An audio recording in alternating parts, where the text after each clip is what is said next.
Bartimeo el ciego. Este relato bíblico está en los 3 evangelios sinópticos, en Mateo 20, del 29 al 34, en Marcos 10, del 46 al 52, y en Lucas 18, del 35 al 43. Procederemos a leerlo en Marcos.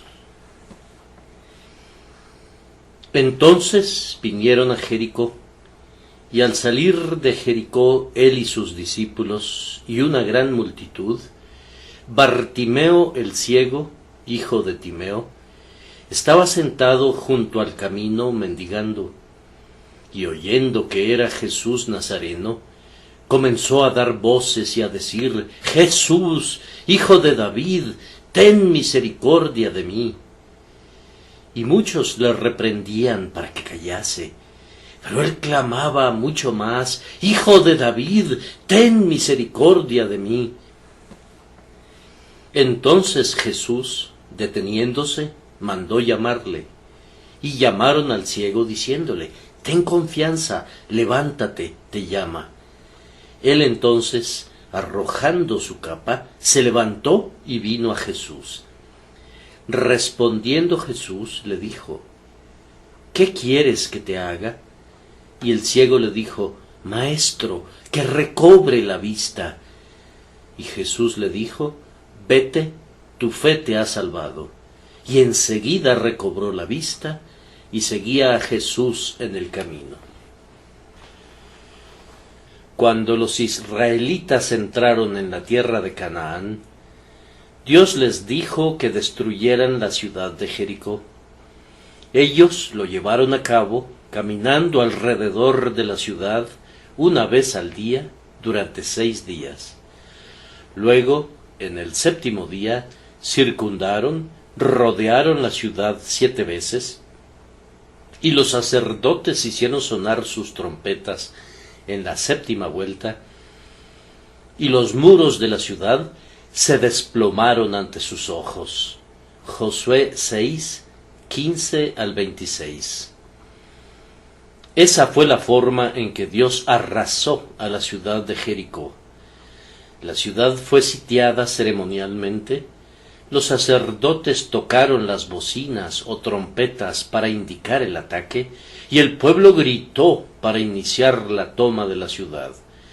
Números 13, 28 y Josué 2:15. También Dios les dio a los israelitas la advertencia de que nunca reconstruyeran Jericó, y que cualquiera que intentara hacerlo pagaría el precio perdiendo tanto al primogénito como al menor de los hijos. Josué 6:26. Durante siglos no se hizo esfuerzo alguno por reconstruir el montículo de la ciudad de Jericó, por temor a la maldición de Josué. Josué 6:26. Esa maldición se cumplió siglos después. Transcurrieron unos 400 años entre Josué y la nueva fundación de Jericó por Hiel de Betel en el reinado de Acab. 1 de Reyes 16:34. En Jericó había un excelente manantial permanente y un oasis alimentado por ese manantial. En la época de los jueces, Eglón, rey de Moab, ocupó temporalmente el oasis. Jueces 3:13. Y los enviados de David se quedaron allí un tiempo después de haber sido ultrajados por Hanún de Amón. 2 de Samuel 10:5. En años posteriores, el rey Herodes el Grande construyó un palacio de invierno cerca de la antigua Jericó, al sureste del montículo original, con jardines ornamentales, cerca de los famosos jardines de palmeras. En torno se ubicó el centro administrativo de los romanos, y el lugar funcionó como la nueva Jericó. Los publicanos, los recolectores de impuestos para el imperio romano, vivían allí en medio de lujo. Zaqueo, Lucas 19:1, no era el único judío rico que tenía su casa en ese distinguido distrito. La inmortal historia del buen samaritano se desenvuelve en la angosta carretera infestada de bandidos que va de Jerusalén a Jericó. Lucas 10, 30 al 37. Entre la antigua y la nueva Jericó, los mendigos ciegos buscaban un lugar desde donde pedían limosna a las muchedumbres que transitaban por allí, que se apiadaban de ellos arrojándoles monedas. Entre esos mendigos se encontraba Bartimeo, cuyo nombre significa hijo de Timeo. Este es el último milagro que registra el Evangelio de Marcos. Concluye una sección de ese Evangelio que está dedicada al discipulado y que va de Marcos 8:31 a Marcos 10:52, y es una excelente ilustración de su significado y seguía a Jesús en el camino. También significa que los discípulos, a pesar de que no entendían bien todo lo que Jesús les enseñaba, tendrían una clara visión, esto es, un claro entendimiento conforme Jesús abriera sus ojos para entender su condición de Mesías. Se trata de un relato muy vívido, como podemos ver en el versículo 50, lo cual sugiere que es un reporte de un testigo ocular, de alguien como Pedro. Los tres evangelios sinópticos registran el evento con algunos detalles divergentes.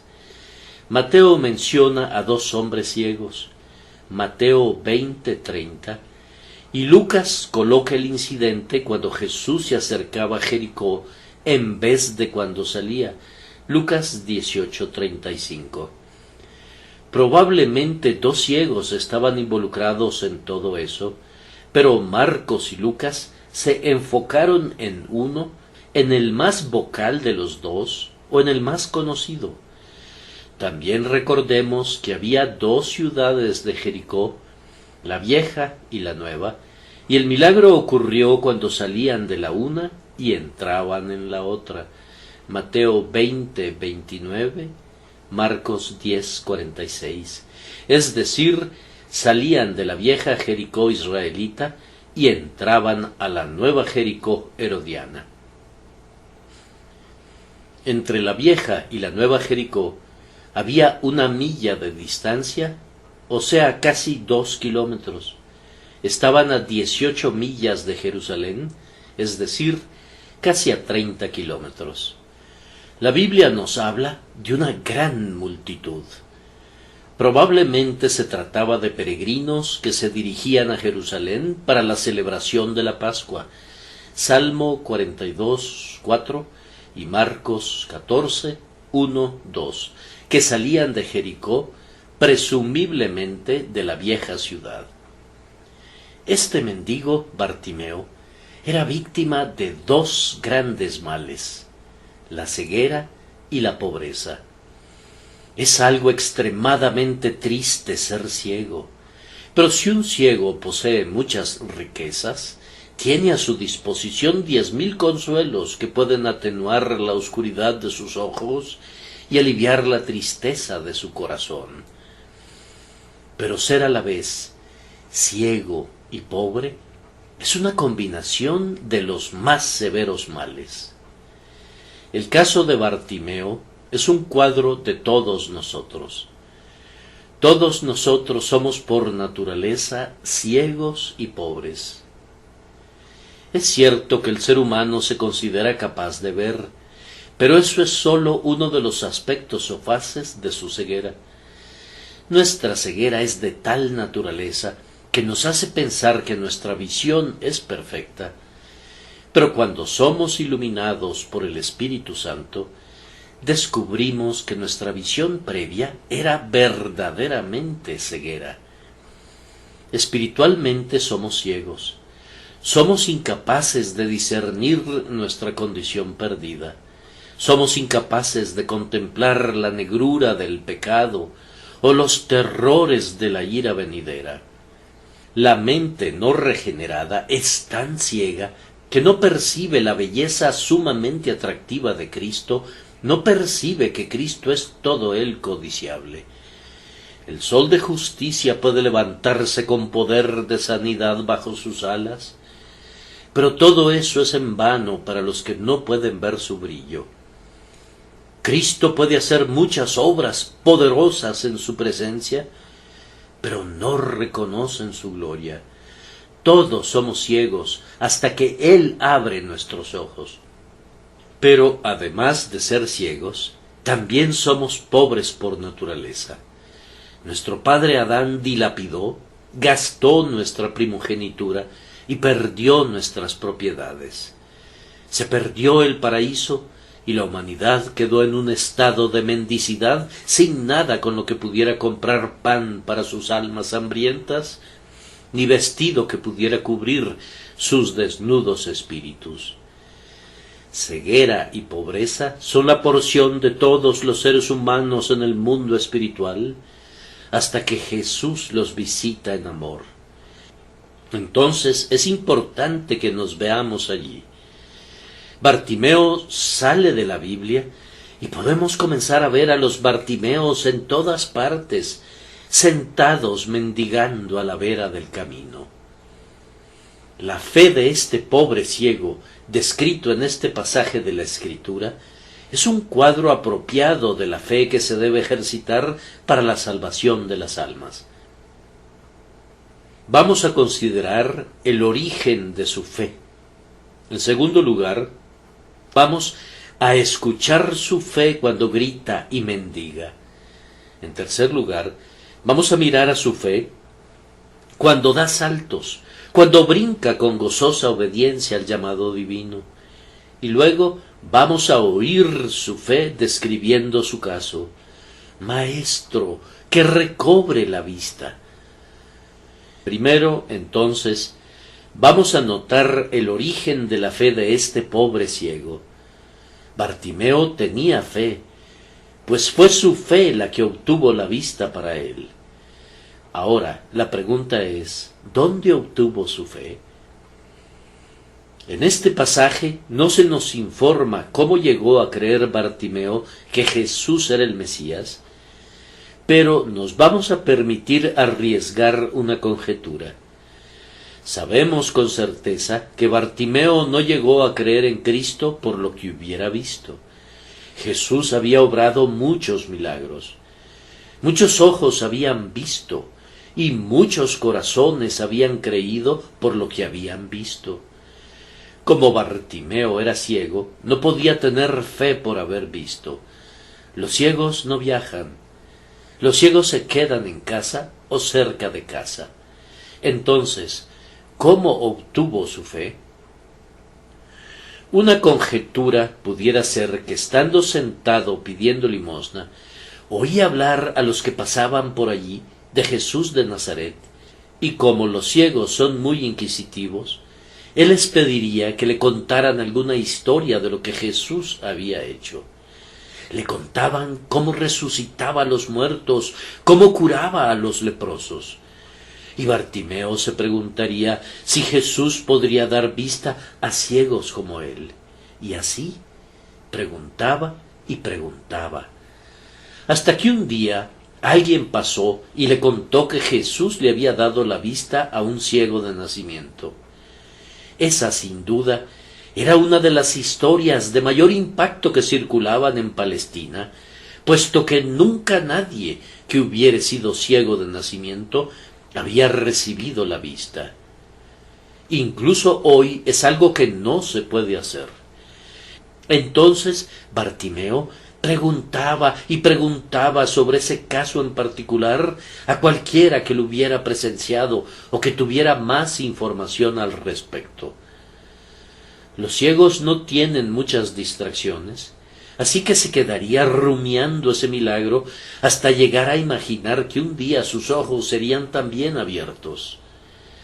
A esas reflexiones iría uniendo versículos de las Escrituras que escucharía los sábados en la sinagoga. Seguramente oyó que el Mesías vendría a abrir los ojos de los ciegos.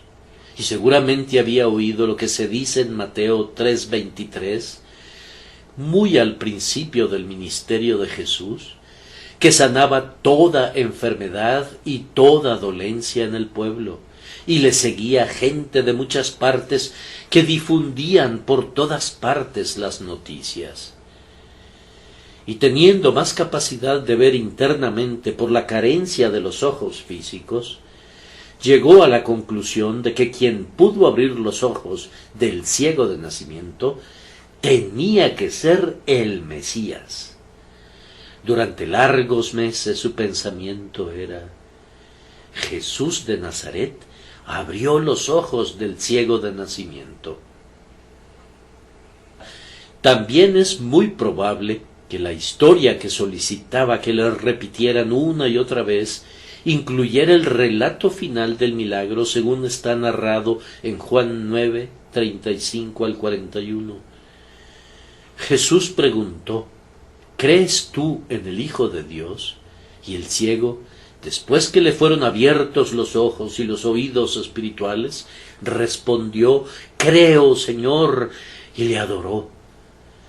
Estas son conjeturas de cómo le llegó la fe, pero lo que sí sabemos a ciencia cierta es que cuando Jesús pasaba por allí, Bartimeo tenía una sólida fe, a pesar de que el único sermón que oyó directamente fue: ten confianza, levántate, te llama. Pero la profunda fe de Bartimeo lo hacía clamar: Hijo de David, ten misericordia de mí. ¿Qué era lo que estaba contenido en esa exclamación que iba subiendo de volumen hasta llegar a los gritos? Vamos a ver qué era lo que estaba contenido allí. Vamos a dirigirnos al inicio de la expectativa de la venida del Redentor. Vamos a recordar dónde y cuándo nace la expectativa de un Redentor. La narración de la caída, en el capítulo 3 de Génesis, es seguida inmediatamente por la promesa de un futuro Redentor. Eso lo encontramos en Génesis 3:15. Este pasaje es llamado a menudo la promesa madre, que da el tono para todo el Antiguo Testamento. Declara una enemistad entre la humanidad y la serpiente, en donde está implícito que Dios, que es también enemigo de la serpiente, será el amigo del hombre. El Redentor es llamado la simiente de la mujer. Es un enunciado general: simiente de la mujer.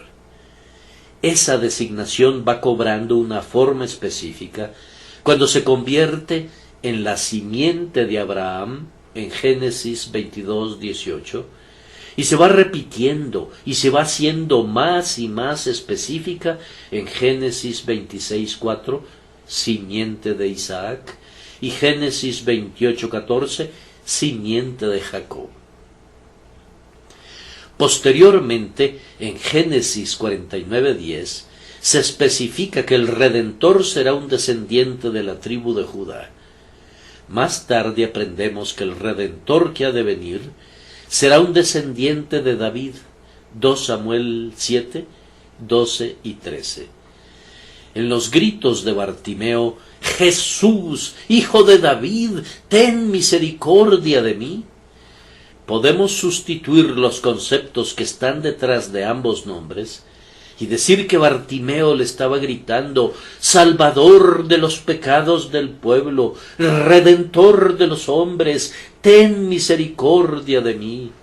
Si sustituimos lo que dice Mateo 1:21 y todos los versículos del Antiguo Testamento que acabamos de mencionar en lo que gritaba Bartimeo. Con estos conceptos en mente, es interesante observar lo que nos dice la Biblia. Y muchos le reprendían para que callase. Era de esperarse que esos fueran algunos de los mismos que iban con Jesús, algunos de sus colaboradores, porque simples extraños posiblemente no se involucrarían en intervenir en algo que no les incumbía. Lucas nos informa, y los que iban delante le reprendían para que callase. En el plano humano le pedían que no hiciera ruido, pero aquí había más bien un combate espiritual, porque ustedes pueden ver que pasaba una multitud, según nos dice Lucas en 18:36, y seguramente no era una procesión del silencio, habría muchos ruidos de todo tipo.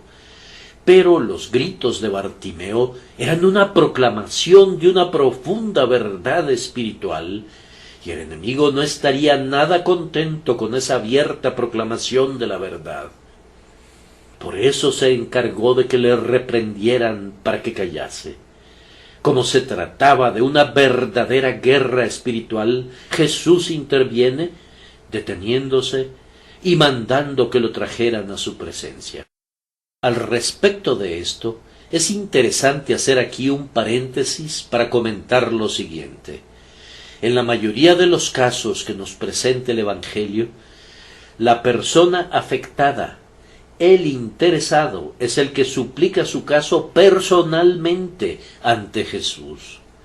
En muy contados casos, y sólo debido a circunstancias especiales, una persona interviene por otra, como es el caso del centurión que interviene por su siervo, porque estaba postrado en casa, paralítico y gravemente atormentado.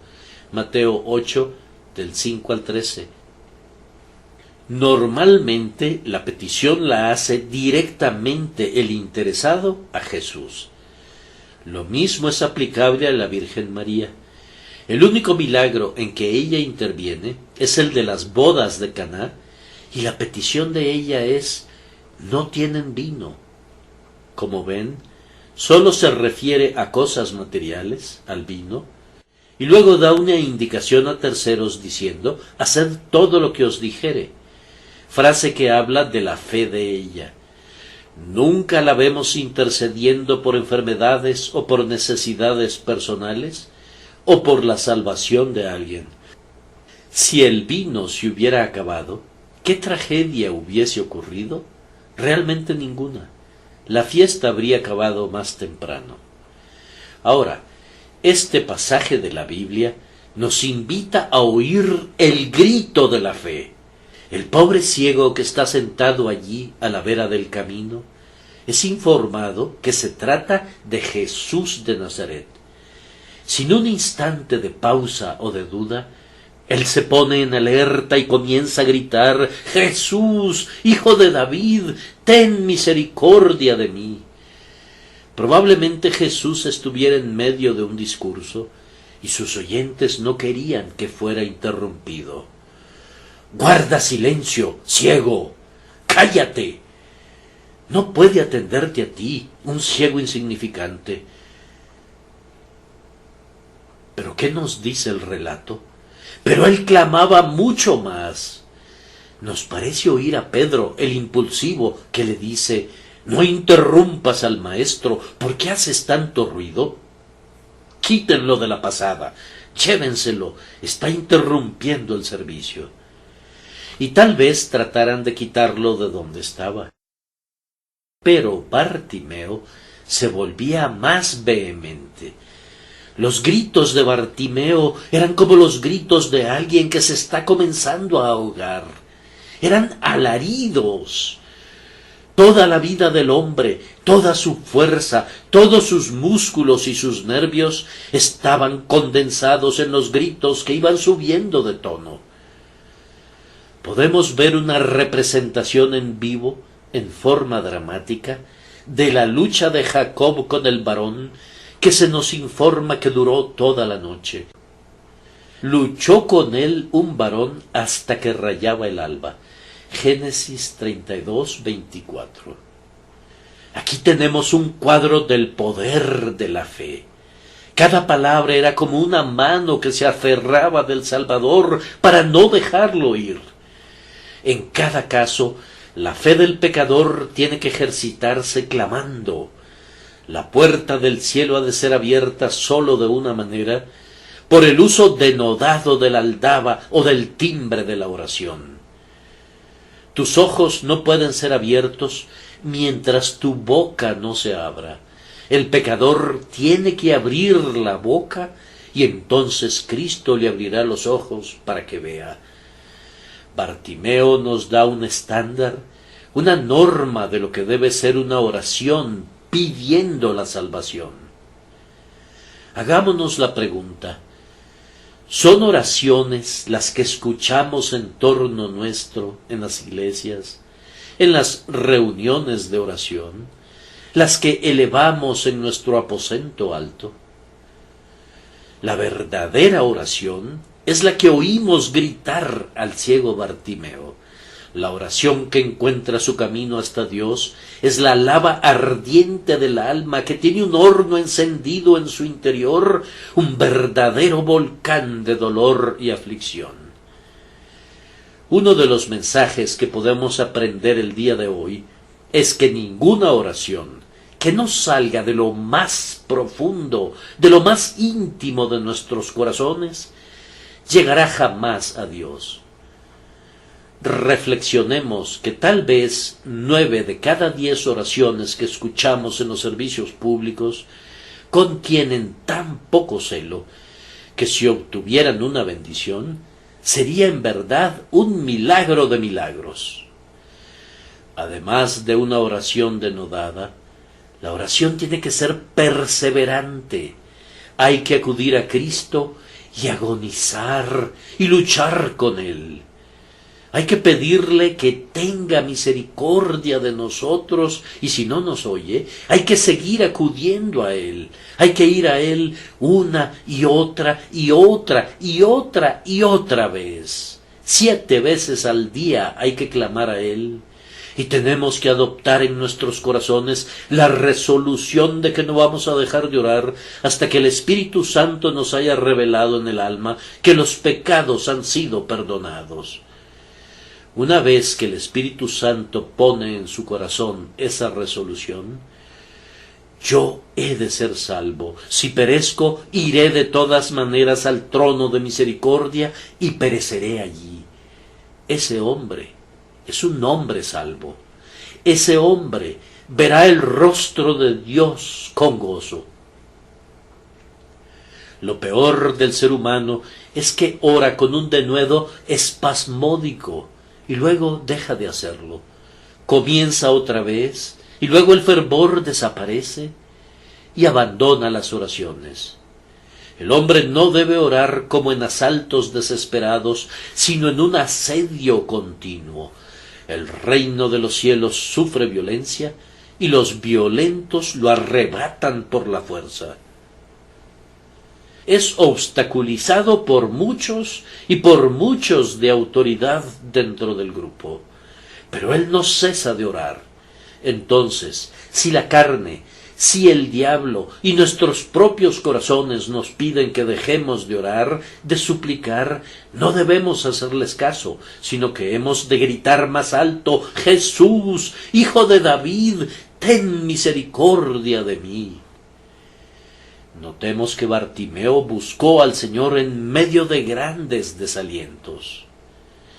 Nadie lo apremió, nadie lo instó a que clamara a Cristo. Ningún amigo le susurró amorosamente al oído: está pasando Jesús de Nazaret, ahora es tu oportunidad de oro, Bartimeo, busca su rostro. Ese es el triste caso de muchísimos pecadores que se quedan en la vida sin que nadie les diga nada en cuanto a buscar a Jesús de Nazaret. Pero no se necesita que alguien sea importuno y suplique al pecador. El pecador debe ver el ejemplo de Bartimeo y buscar al Salvador. Pero aquí vemos la elección. Jesús había dicho: yo soy el buen pastor y conozco mis ovejas, y las mías me conocen. Las ovejas le siguen porque conocen su voz. El desaliento para Bartimeo iba en aumento, porque no sólo no lo estimulaban a que buscara a Jesús, sino que lo desalentaban. Nos dice Marcos 10:48, y muchos, no nos dice unos o unos cuantos, sino que nos dice muchos. Algunos lo harían por una razón y otros por otra. Observen que no lo aconsejaban que se callase, que tuviera paciencia, sino que lo reprendían. ¿Qué significa eso? Que hablaban como habla la gente con autoridad. ¡Cállate, Bartimeo! ¡Silencio! ¡Shh! ¿Qué pretendes? Consideraban de mal gusto que gritara lo que gritaba. Es curioso ver que para Bartimeo los desalientos y los desánimos eran voces de aliento. Un cállate generaba un grito mayor. Aquí podemos reflexionar en cuanto a nosotros. ¿Cómo enfrentamos el desaliento? ¿Los ataques? Firmeza es el material del que están hechos los mártires. Bartimeo era un mendigo y sabía mendigar. Notemos que Jesús mismo no le respondió al principio. Eso se desprende de la narración porque leemos en el versículo 48 que Bartimeo clamaba mucho más. El Señor había continuado caminando y Bartimeo lo percibía porque los oídos de los ciegos son extremadamente sensibles. ¿Cómo sabemos que Jesús continuaba caminando? Porque en el versículo 49 se nos informa que Jesús se detuvo. Entonces Jesús, deteniéndose. Esto implicaba que Jesús había continuado caminando, hablando a la multitud que le rodeaba. Para Bartimeo, Jesús se iba alejando más y con él se alejaba la única posibilidad de poder ver. Preguntémonos nosotros, amigos, hermanos, ¿cómo reaccionamos ante súplicas aparentemente no oídas? ¿Hemos estado orando por un mes sin que hubiera respuesta? ¿Por más tiempo todavía? Aun si Jesús aparenta no oírnos, no debemos desalentarnos, sino que tenemos que clamar mucho más. Recordemos que Jesús ama la importunidad y algunas veces espera a propósito un tiempo para que nuestras oraciones cobren fuerza. No hay que darse nunca por vencidos, no hay que desanimarse. Las puertas de la misericordia están muy bien aceitadas y se abren con facilidad. Hay que probar y probar. Tenemos que tener el valor de Bartimeo y decir, aunque por un tiempo no me oiga, yo voy a confesar que Él es el Hijo de David, y así declaro que es capaz de salvarme o de concederme lo que le pido, y todavía voy a clamar a Él, Jesús, Hijo de David, ten misericordia de mí. Noten que este pobre ciego es un ejemplo para nosotros, porque no les prestó atención a los desánimos ni a los desalientos, prescindiendo de lo que fueran y de dónde vinieran. Bartimeo estaba resuelto a acercarse al gran médico, a entrar en el radar del gran médico, y no iba a permitir que nadie lo detuviera. Eso tenemos que aprender. Vamos a observar ahora que se introduce un cambio en la escena. Entonces Jesús, deteniéndose, mandó llamarle. Aquí vemos al ciego bajo una luz más cálida y más resplandeciente. Y aquí observamos que después de un tiempo, Bartimeo recibe aliento, recibe ánimo. El aliento no le viene inicialmente del Señor, sino de las mismas personas que lo habían reprendido. Bartimeo no necesitaba una consolación superflua. Los que miraban tenían ya la esperanza de ver un milagro, y entonces le ofrecieron aliento que no era de gran valor o peso, porque provenían de labios que minutos antes le cantaban otra melodía. El verdadero ánimo de Bartimeo provenía del hecho de que Jesús lo llamaba. Ten confianza, levántate, te llama. Esta es una nota proveniente de la trompeta de plata para cada pecador, para todo pecador en el mundo. Se les invita a venir a Cristo y no hay que tener temor de venir. En un sentido u otro, el llamado es válido para todos los que oyen el Evangelio. Ten confianza, levántate, te llama. Primero, Jesús nos llama a todos mediante el llamamiento universal o general del Evangelio. Su mensaje es a todas las personas. Se les pide a todos los ministros que vayan por todo el mundo y que prediquen el Evangelio a toda criatura. Allí está el llamado. El que quiera, tome del agua de la vida gratuitamente. Apocalipsis 22:17. El que quiera, es decir, no hay ningún límite. Y el hombre no puede limitar lo que Dios ha hecho tan libre como el aire y tan universal como la humanidad. Pero Dios, habiendo pasado por alto los tiempos de esta ignorancia, ahora manda a todos los hombres, en todo lugar, que se arrepientan. Este es el llamamiento universal. Arrepentíos y creed en el Evangelio. Hay otro llamamiento que podríamos bautizar como la invitación especializada. Muchas promesas de la palabra de Dios están dirigidas a personas de un cierto carácter. También se podría llamar invitación de acuerdo al carácter. He aquí una: venid a mí todos los que estáis trabajados y cargados, y yo os haré descansar. ¿Estás trabajado? ¿Estás cargado? Jesús promete darte descanso si vienes a Él. He aquí otra: a todos los sedientos, venid a las aguas. ¿Tienes sed de algo mejor de lo que este mundo puede ofrecer? El Señor te invita a venir a las aguas de su gracia. Y los que no tienen dinero, venid. ¿Se trata de ti? Encontramos un gran número de invitaciones dirigidas a personas de cierta condición y de cierta posición. Y cuando nos encontramos con personas cuyos casos se ubican en alguna de esas categorías, estamos obligados a darles ánimo porque el Señor los está llamando claramente. También está el llamado ministerial. A veces el Señor capacita a sus siervos a hacer llamamientos de una manera muy notable.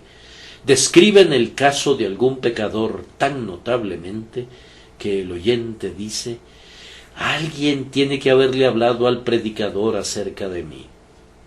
Sin embargo, hay un llamamiento que prevalece sobre todos los demás y es el llamamiento eficaz.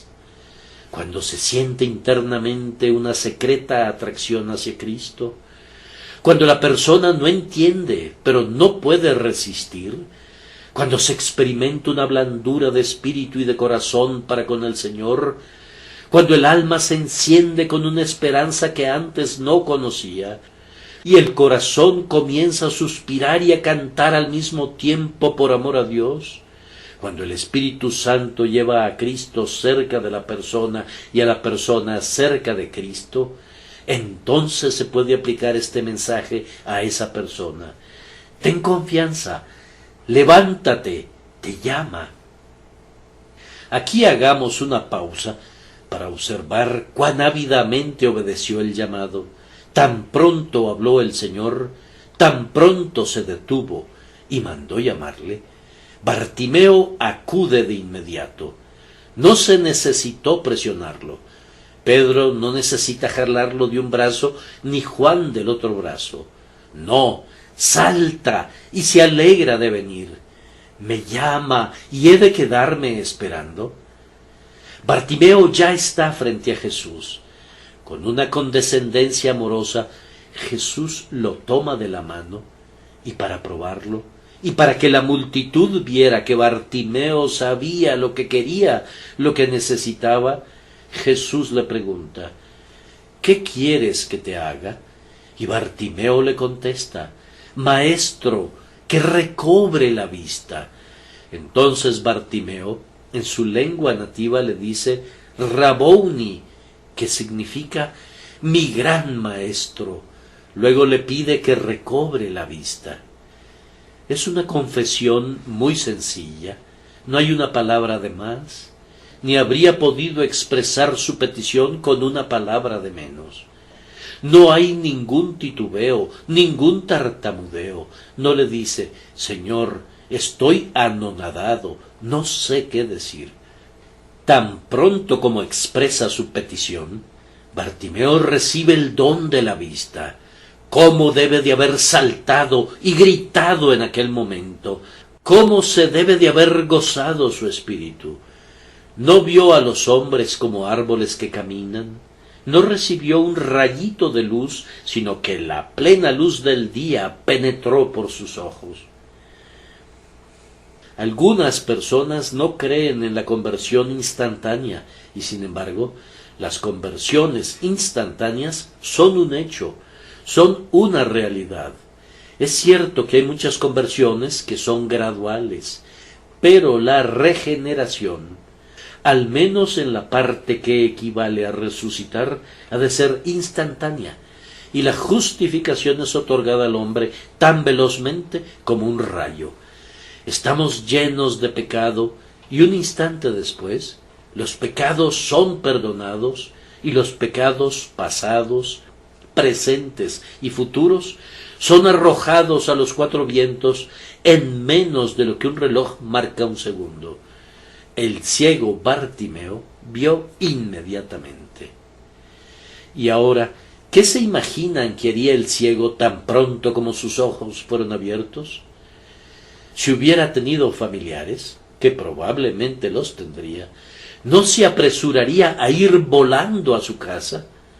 ¿No iría corriendo a ver a su esposa? ¿No se le ocurriría ir al templo y ver sus glorias? Ver los hermosos paisajes y las palmeras de Jericó, el Jordán que estaba cerca, las colinas, los lagos. ¿Qué es lo que hace Bartimeo? Seguía a Jesús en el camino.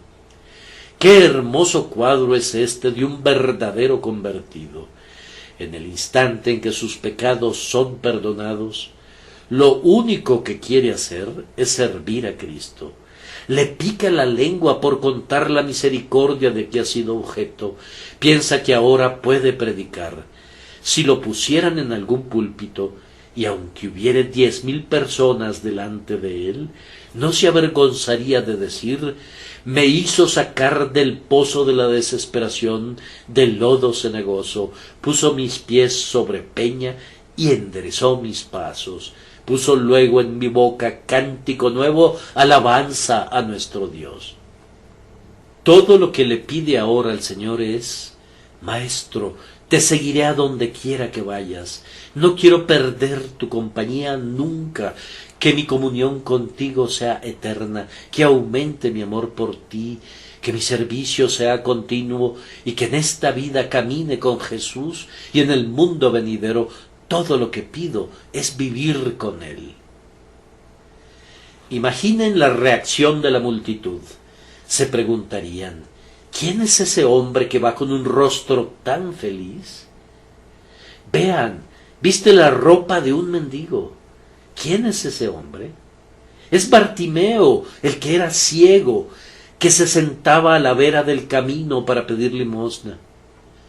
La historia de Bartimeo puede repetirse en nuestras vidas si es que no somos convertidos, o la veremos repetida en las vidas de otros que no son convertidos.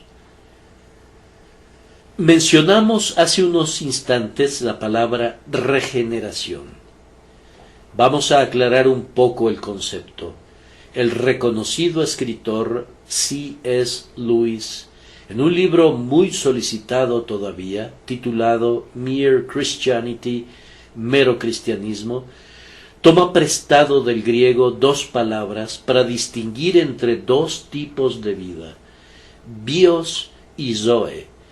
Bios se refiere a la vida que todo mundo tiene, la vida biológica que es sustentada por los alimentos, el aire, el agua, pero que invariablemente termina en la muerte.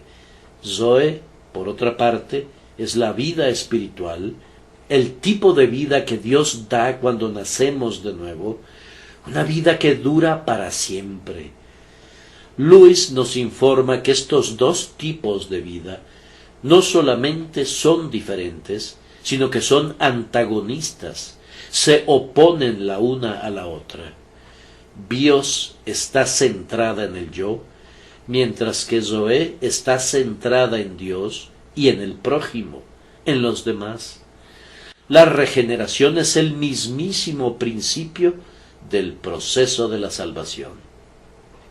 Entonces, podemos decir que la regeneración es el comienzo de la vida espiritual en la persona, implantada en el ser humano por el Espíritu Santo, que le capacita para arrepentirse y creer, y posteriormente es la primera manifestación de la nueva vida implantada.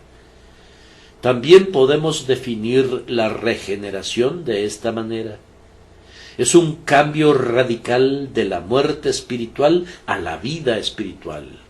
Un cambio generado en nosotros por el Espíritu Santo, un cambio en el que el hombre es un ente completamente pasivo. Este cambio implica una renovación interior de nuestra naturaleza. Es el fruto de la gracia soberana de Dios y tiene lugar en unión con Cristo. También mencionamos la justificación. Podemos definir la justificación como un acto judicial y de gracia de Dios, por medio del cual declara a los pecadores creyentes justos sobre la base de la justicia de Cristo que les es acreditada a los pecadores, perdona todos sus pecados, los adopta como hijos y les da el derecho a la vida eterna. La doctrina de la justificación presupone un reconocimiento de la realidad de la ira de Dios. Es un acto de Dios por medio del cual declara judicialmente justo al pecador. No es un proceso. La justificación es recibida estrictamente por la fe y no es un mérito conseguido por las buenas obras de los seres humanos. La justificación tiene su raíz en la unión con Cristo.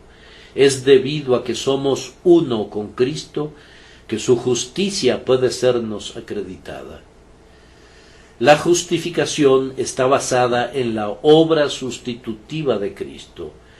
Cristo intercambia lugares con nosotros y soporta el castigo de la ira de Dios que nuestros pecados merecían.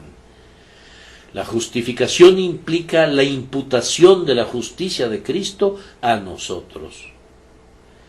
En la justificación se reúnen la misericordia y la justicia.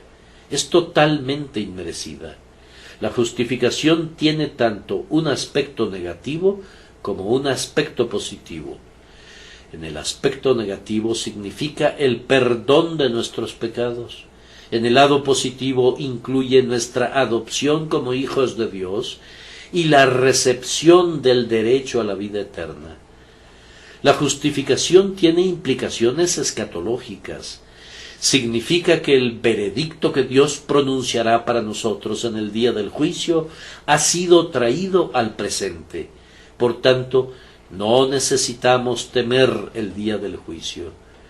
Aunque la justificación nunca ha de ser separada de la santificación, esas dos bendiciones son distintas.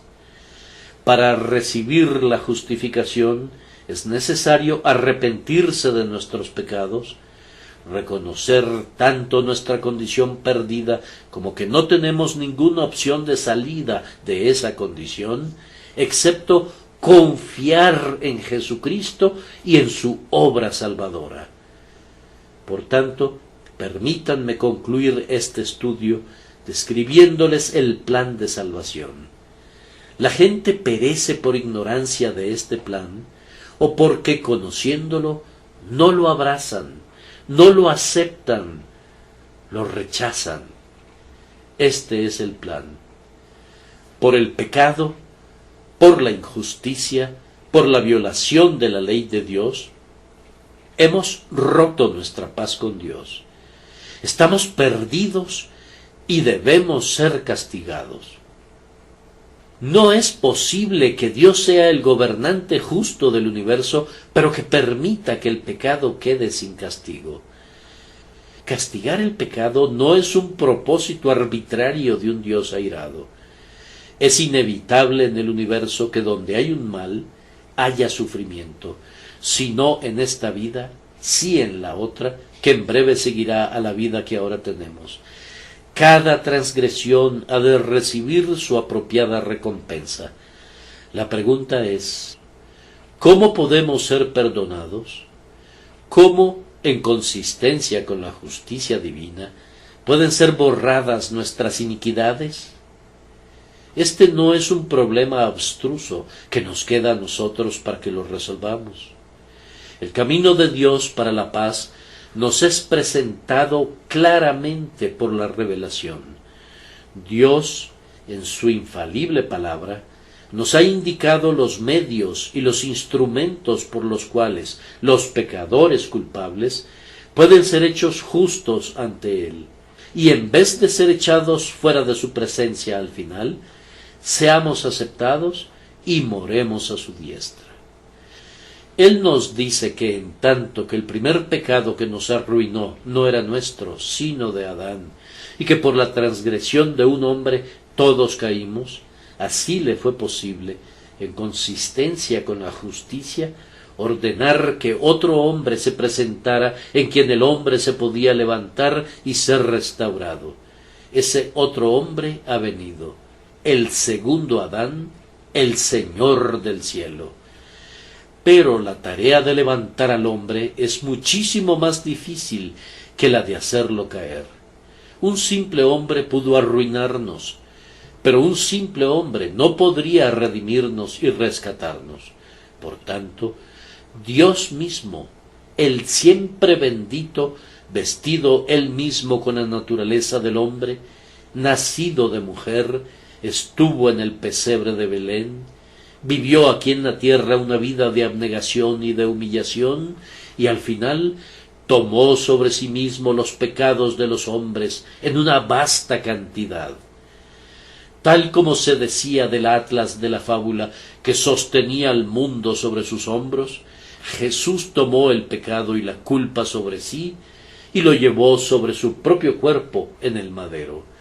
Jesús colgó en la cruz como el sustituto por la raza humana para todo el que crea en él, y allí, y en ese momento quitó por sus sufrimientos toda la transgresión y la iniquidad de los creyentes, de tal forma que ahora se le puede predicar a la humanidad entera: el que cree en él no es condenado, el que cree en el Hijo de Dios tiene vida eterna. Regresando al caso de Bartimeo, después de esta digresión evangélica, comentaremos lo siguiente.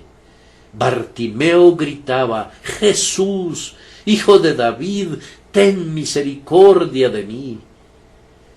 Días después, cuando Jesús se acercaba a la ciudad de Jerusalén, la muchedumbre que iba delante de él y la que iba detrás aclamaba diciendo: «Hosana al Hijo de David, bendito el que viene en el nombre del Señor, hosana en las alturas».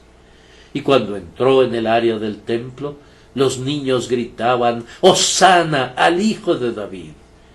Los gritos indignaron a los principales sacerdotes y a los escribas, pero Jesús ya era conocido por este título mesiánico. Es muy probable que Bartimeo estuviera en esa multitud, que gritara con gran ánimo y que fuera uno de los primeros, si no el primero en gritar: «Hosana al Hijo de David».